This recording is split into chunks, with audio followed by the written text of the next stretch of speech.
What is up everyone, and welcome to a very quiet episode of F1 22 My Team Career Mode. That's right, I forgot to turn the music back on for the game, so there's only going to be a very small amount of points where the music is on during this video. But nonetheless, we are going to be approaching the Portuguese Grand Prix, and yeah, 3 races left to go in this F1 22 My Team Career Mode season. We are currently leading the championship by, I believe, 7 points over Lando Norris, and yeah, we had an eventful time previously in the Mexican Grand Prix where I drastically underfueled the car and had to spend basically the entire race performing fuel-saving measures due to a miscalculation, effectively. So yeah, I'm hoping that we won't have a repeat of that. I'm probably just going to trust the process a little bit more here in Portugal and hope for the best. I do kind of need a win. However, as you are about to see, I imagine, we no longer have any gearboxes that are going to be feasible for the races. So it's looking like I'm probably going to have to take a gearbox penalty here. Fortunately, it doesn't look like I'm going to have to change any other components till the end of the season, barring any mechanical failures, which could happen. And yeah, we will be taking a 5-place grid penalty because of that. So even if I get pole position here, I won't start higher than 6th unless anyone else in the top 5 gets a grid penalty as well.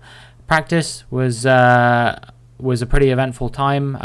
It rained, I believe, towards the end of the session, but I managed to get all the running I needed to do out of the way before the rain came down. You can see that Mick Schumacher there is discussing something with his engineer, and yeah, in the end we were significantly faster than everyone else with a 1:17.0. You can see that 5-place grid penalty being confirmed there, and yeah, we are hopefully going to convert that kind of form into a good run in qualifying. Yeah, I've typically gone pretty well around here. We obviously had the win last season, which was a crucial, some might say pivotal win to deny Charles Leclerc the championship. My teammate Théo Pourchaire picked up P2 in that race as well. So yeah, we had a pretty good time of things last time out. And the year before, we probably would have won the race had it not been for a bit of a cheeky strategy from Red Bull and Sergio Perez. So yeah, I have a decent track record here, you know, a first and a second. We had a DNF here in Season 2 and it wasn't on the calendar in Season 1. So I'm hoping that we can do the double here and get my 2nd ever win on this circuit as we now move into qualifying. And I start out on a fresh set of soft compound tyres, and yeah, we'll see what kind of time we can do on these. We had a 1:17.0 in practice, and it's a 1:16.6 to kick things off here in Q1. You can see Norris there beat my time almost immediately by 1/1000th of a second. So that was very, very close. And yeah, in the end, he improved by about a second, but I nonetheless was able to turn that into a P2. Piastri very close to being knocked out by my former teammate Théo Pourchaire, and yeah, I'm hoping that he can improve in Q2 and hopefully get through to Q3. I'm obviously going to be doing the same. I might go out for a couple runs this time. I think we'll start out on a used set of soft compound tyres this time, and we'll see what kind of time we can do. The tyre deg around here isn't super terrible, so yeah, indeed we do a 1:16.7 on a used set of soft compound tyres. That's not bad at all, and hopefully we'll be able to find even more room for improvement on a fresh set of soft compound tyres on the next run. Norris improved by about 0.3 there.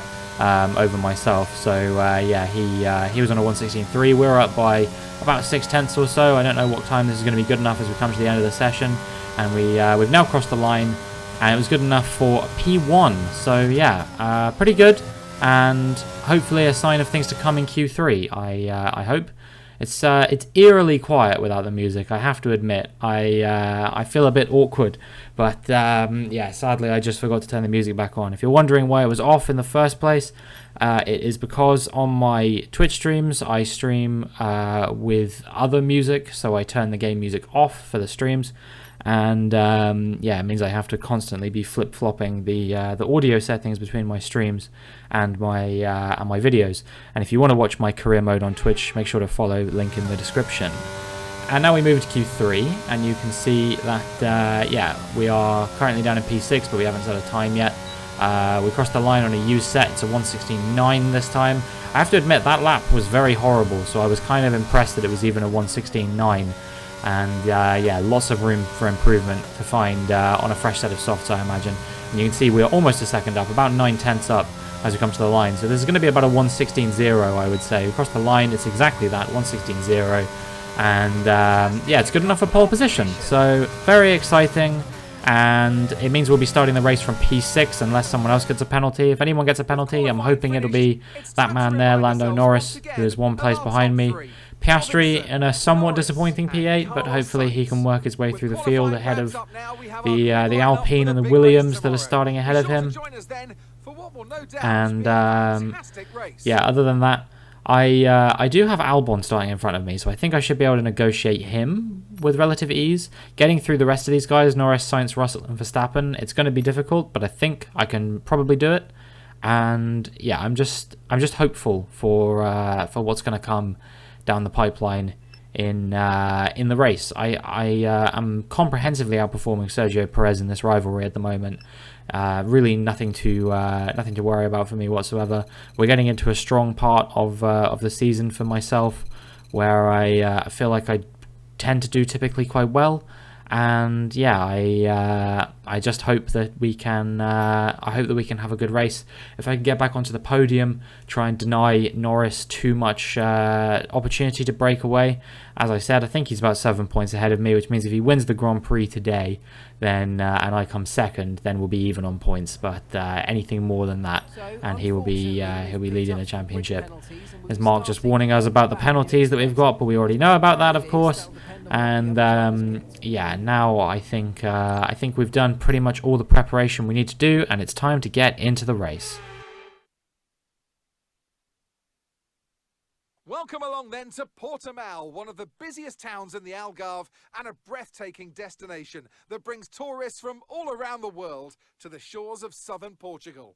Today it's the backdrop for the latest round of the Formula One World Championship, and with a circuit this wide, we could be in for a lot of exciting wheel-to-wheel action today. 2.9 miles of track at Portimao feature 15 turns, 9 to the right and 6 to the left. A lot going on at this track, a lot of elevation changes that'll affect the driver's braking and acceleration.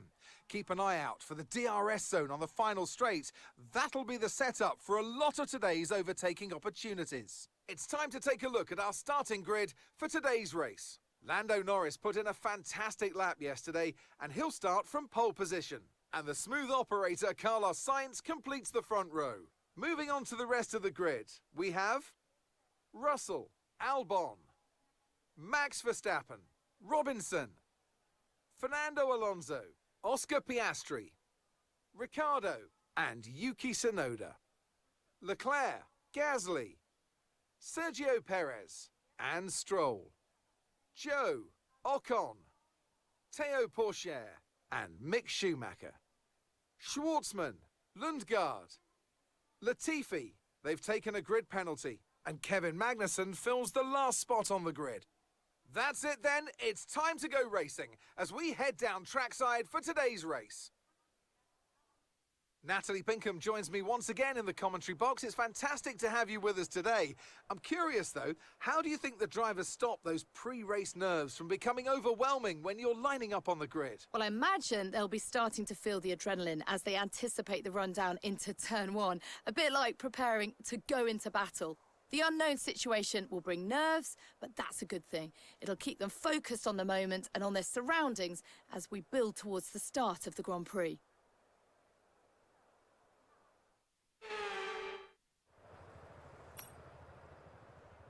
Well, this is an interesting deviation from what usually happens. The projected strategy is a soft medium, but they actually think I should be doing a medium hard instead. And I'm inclined to agree, and the reason why is because I think I can be just as competitive if I take just a couple laps of fuel out of the engine. I'm not going to go completely nuts. But yeah, I am going to take a couple laps out, which means we're going to be +5 on fuel instead of +7. I think we should be able to be absolutely fine to get to the end. If we have one safety car, I think then everything will be absolutely fine with that. And yeah, now I'll just see what kind of race we can have, whether we can work our way through the field or whether we're going to get stuck behind these guys for the duration of the race. So yeah, we got Albon and Verstappen ahead of us. I'll be looking to jump them quite quickly, and then Norris, Russell and Sainz I think might be more difficult. Everyone around me starting on the soft compound tyres, so that is slightly nerve-wracking, but I think nonetheless we should be able to race with these guys without too much hassle as the lights come on. And the lights go out. As we switch to the replay camera, you can see I think Norris has had the better start there. Sainz is actually on the mediums there. Now he's being challenged by Albon and Russell as well. Albon squeezed to the inside by Sainz, and we're going to sweep around the outside of him. He holds up my teammate momentarily, and now we're going to be challenging Verstappen as we come down the inside into the following corner, and we're trying to sweep around the outside of him now as we make our way into P4 on these medium compound tyres. Sainz ahead is also on the medium, so I think we should be able to challenge him sooner rather than later as Albon goes for a move on the inside of Verstappen there and up into P5. Now we're looking at Kevin Magnussen, and we're going to see what kind of stuff he's been up to. Seems like there's a bit of contact there, and yeah, he breaks his front wing and his front left tyre off on, I believe that is Latifi just ahead of him. And with that, you might not be surprised to discover a safety car has been deployed. And yeah, we are more than happy to capitalize on this. This is one of the tracks I found it's probably easiest to sort of capitalize on the restart, try and get a position made up. And yeah, having one of these I think will be enough to move me onto the podium, maybe even to P2, depending on what kind of restart I can get. And yeah, you can see now as we move to the end of lap 3 and on towards the start of lap 4, I'm going to try and get ahead of Sainz on the safety car restart. I have to time it to absolute perfection. We're preparing to go again. I'm burning the battery, but I'm not revving too hard, so I overtake him before the flag goes green, and we basically immediately pull ahead of him as soon as that happens. Unfortunately, we didn't quite have the overspeed on him like I would have hoped to have. Otherwise, I might have tried to pull to the inside of Russell there, but in the end, I have to stay on the outside, and that holds me up momentarily, but I pretty quickly catch up to the back of Russell as we have another yellow flag, and I wonder what this is going to be for. So Gasly and Schumacher are both out of the Grand Prix, and we'll see what happened to them in just a second. But yeah, 3 DNFs in the first 4 laps. It's a very chaotic race. So let's have a look. This is Schumacher we're looking at now. There's a few cars ahead of him. I'm guessing someone must have had a spin here. Yeah, it looks like it might have been Gasly. He ploughed into someone. He breaks his car, and I think Latifi, Schwartzman, and both of the Alfa Romeos of Pourchaire and Lundgaard also got caught up in that. Now we're moving on to lap 6, and we're looking at Lance Stroll, and we're going to see what happened with him. He has a spin on the final corner, and yeah, quickly has to sort his car out. And as he does, he actually, you're not going to believe this, but he was so far behind, I don't know if he got caught up in the initial contact or something, that he got lapped there by Norris and Russell and myself, and now Sainz is going to look to try and do the same thing to him. And yeah, it's not going well for him, and it's about to get even worse. As you see, he's going to have another spin on the exit of the first corner, and Albon plows directly into his front wing and knocks the whole thing off. I think he breaks his own front wing in the process as well. So that's a position gain for my teammate, who was trying to get ahead of Albon there, and Stroll is pulling off to the side of the road. A lot of debris on the track, and as a result, that is another safety car. So it's basically just been a safety car Grand Prix at this moment in time. We've made up 3 positions somehow, nonetheless, and yeah, we're gonna see if we can maybe even make up 1 more on Russell here. His soft tires are going to start to go off, which did make me wonder. Maybe he's going to go into the pits. And I figured to myself, well, if they're going into the pits, the smartest thing for me to do here, if I want to stay in this race, would be to also go into the pits. We're far enough ahead of Piastri, I hope, as Sainz stays out, that we won't get caught up in some kind of annoying double stack type scenario where Piastri gets held up. I think we should be fine. We'll find out what's going to happen as the race unfolds. We box now, and yeah, we go onto the hard compound tyres. All of the medium runners, all of the soft runners are also going onto the hard tyres. I think maybe there were just a few too many laps remaining in the race to try and gamble for the medium tyres to the end for the people who started on the softs. which I'm more than happy to deal with. Caught me on the replay now as we're looking at myself, trying to get past, I believe that is George Russell, and yeah, we're now going to try and sweep around the outside of him like we did to Albon on the first lap, and I think we're gonna just about manage to make it work. That was on the safety car restart again, and yeah, now I'm going to try and get ahead of Théo Pourchaire, who is ahead of me, yet to stop on those soft compound tyres. Those will have gone off by this point. So I'm hoping that this should be a fairly easy move to make as we dive up the inside of him, and yeah, we managed to move into this train, although he is starting to fight back at me a little bit up the inside, and indeed he's managed to hold on to that position right now. So yeah, he makes the he holds on to the position for the time being as a few cars come into the pits, but not Pourchaire. Latifi with that 5-second penalty, and Pourchaire's teammate Lundgaard both into the pits now. So only a couple cars ahead, still yet to pit. I think it's Sainz and Pourchaire as we move into P4 ahead of Pourchaire. Oh no, I'm mistaken actually. It's Sainz, Tsunoda and Pourchaire. So yeah, we're now in net P2, and yeah, we're going to see if we can make up even more positions as we switch to the replay camera again, and we're going to try and now go for the lead on Lando Norris as we sweep around the outside of this hairpin, and we're going to see if we can out-drag him. It seems like he has a bit more pace in the car at this particular moment in time, but I'm going to try and hassle him as much as I can to try and get him out of Tsunoda's DRS range and see if I can finally pass him in the DRS zone at the start of the following lap. We've hassled him into 2 corners now, and that has created a bit of an air gap between him and Tsunoda, and now we're going to try and go up the inside of him once again, and maybe we can actually make the move stick this time, but he is fighting us back as we come down the hill, then up the hill, roller coaster section as he would describe it, and yeah, we're scrapping. This is a mega scrap between myself and Lando Norris, and who's going to come out on top? I think it's going to be me as we move into the lead of this Grand Prix, and that has major ramifications for the championship. Now we're looking at Zhou Guanyu, who had a DNF here last year, and indeed the same thing is going to be happening on this occasion as well as he pulls off to the side of the road, but nothing too untoward in that scenario. No more safety cars or anything like that, and yeah, you can see that we've managed to keep the gap pretty consistent to Norris, about a second or so, so he's not been in DRS range. But yeah, we're not breaking away from him at quite the speed I would ideally like, but I'm not losing sleep over it at this moment in time. And yeah, we're just going to see what kind of gap we can extend on the cars behind, if any. Maybe Norris will try and come back and challenge me a little bit as he pulls the gap down a little bit, but maybe we can build it back out over him. And all in all, yeah, this has been a fairly solid race. I haven't had too much to worry about after this point. Piastri managed to make his way into P5 from P8, which is pretty good. Got ahead of Sainz, who got screwed over by that strategy, and also Albon, who kind of got messed around by the I don't know, it was the contact with Stroll, wasn't it?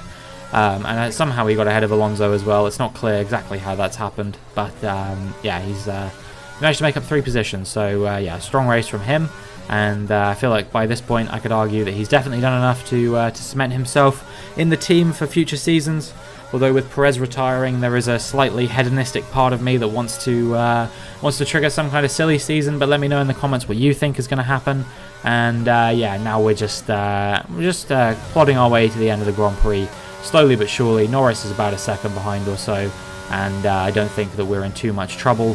But there is going to be one more DNF in this race. It's Fernando Alonso. We'll see what happened to him, and then we will bring the race to its sort of logical conclusion.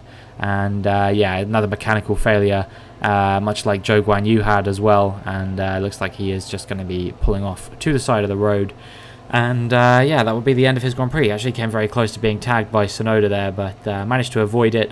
And yeah, that is a 6th retirement in this Portuguese Grand Prix. Very chaotic race, all things considered. 3 mechanical failures and 3 slightly more sinister contact-based failures. Actually, I guess Stroll's was not a mechanical failure, it was a contact-based failure as well. So yeah, 4 people retiring due to contact, 2 due to mechanical issues, and we have survived the melee, as have most of the front runners, to be fair. I don't think any Ferraris have had any DNFs or anything like that. It's mostly been back markers. I think the fastest guy on track would probably be Joe Guan Yu, who ended up having a retirement, or maybe Pierre Gasly, because that Alpha Tauri isn't a car that you should turn your nose up at. But yeah, this top 6 of myself, Norris, Russell, Verstappen, Piastri, and I think that's Leclerc in P6, who with this result is now out of championship contention. We're going to cross the line, and it's another race win this season. It's been a long time coming. We've had a number of struggles over the course of the most recent races. I was hoping that finally we'd be able to end this sort of poor run of form we've been on, failing to win any races, and we've finally done just that. That's a spectacular victory, and with it, the championship is secure. It's been a magnificent season, and they thoroughly deserve the cheers of the crowd here today. So, Natalie, what do you think helped them deliver this result? Staying out of trouble was probably the most important factor here. In a race where half the field weren't classified at the checkered flag, you were able to guarantee a good result by keeping the car running. With their pace and a decent strategy as well, I don't think the race was ever really in doubt. A show-stopping performance from the 3 drivers approaching the podium right now. It's been an interesting Grand Prix, that's for sure. So, we are Constructors Champions, and that is the My Team goal. Secure. Nobody can catch us now. I have set out to do one thing and one thing only in this series, and we have done just that. Big shout-outs to Teo Pourchaire and Oscar Piastri for helping us get there. And now, the next agenda, the Drivers' Championship defense. 2 more races, can we do it? So then, it's time to see how this result affects the Drivers' Championship. Robinson increases their championship lead. So then, Natalie Pinkham, who would you rank as your driver of the day? Robert Schwartzman gets my vote today. Nothing can challenge the leaders in the Constructors' Championship at this point. But with that result, the sport's newest team can no longer be touched at the top of the table. What an incredible journey this has been for a team many had written off a short time ago. They are the Formula One World Champions. There was also a strong showing from the McLaren team today as they make their way up the standings. Well, that was certainly an exciting weekend of Formula One. Be sure to join us for more exciting Formula One action very soon. And that, ladies and gentlemen, is what you call a 5-year project. Aston Martin and Alpine think they've got it cracked out. Jaguar Racing shows them up. Where are Aston Martin? Where are Alpine? That's my question to you all. Where are they right now? Because we're Constructors Champions, and that is a very good feeling. You know, we've invested a lot of time. This is episode number 112 of My Team Career Mode, if I'm not mistaken. And, you know, to think that it would take that long to win the Constructors Championship is kind of absurd when you think about how long it's maybe taken some people in their own career modes.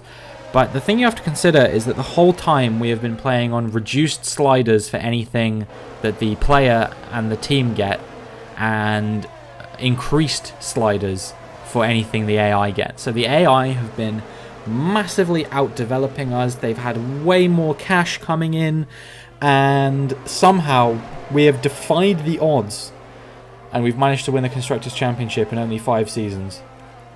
I need to defend my title now. I need to do that. I need to defend the Drivers' World Championship title. And the reason I need to do that is for one reason and one reason only. There is still an opportunity for me to match Michael Schumacher and Lewis Hamilton as a 7-time world champion. But it requires me to win a championship in every season going forward.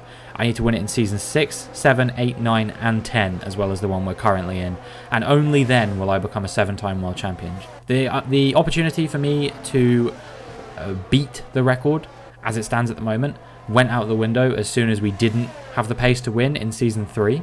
And yeah, obviously I think that things are only going to get harder from here on out. You know, we're going to have a supremely strong teammate who's going to challenge us every step of the way. We're going to have lots of teams around us with very strong drivers who are going to want to deny us that opportunity as well. And I mean, you know, like I said, the AI just gets stronger and stronger year on year on year.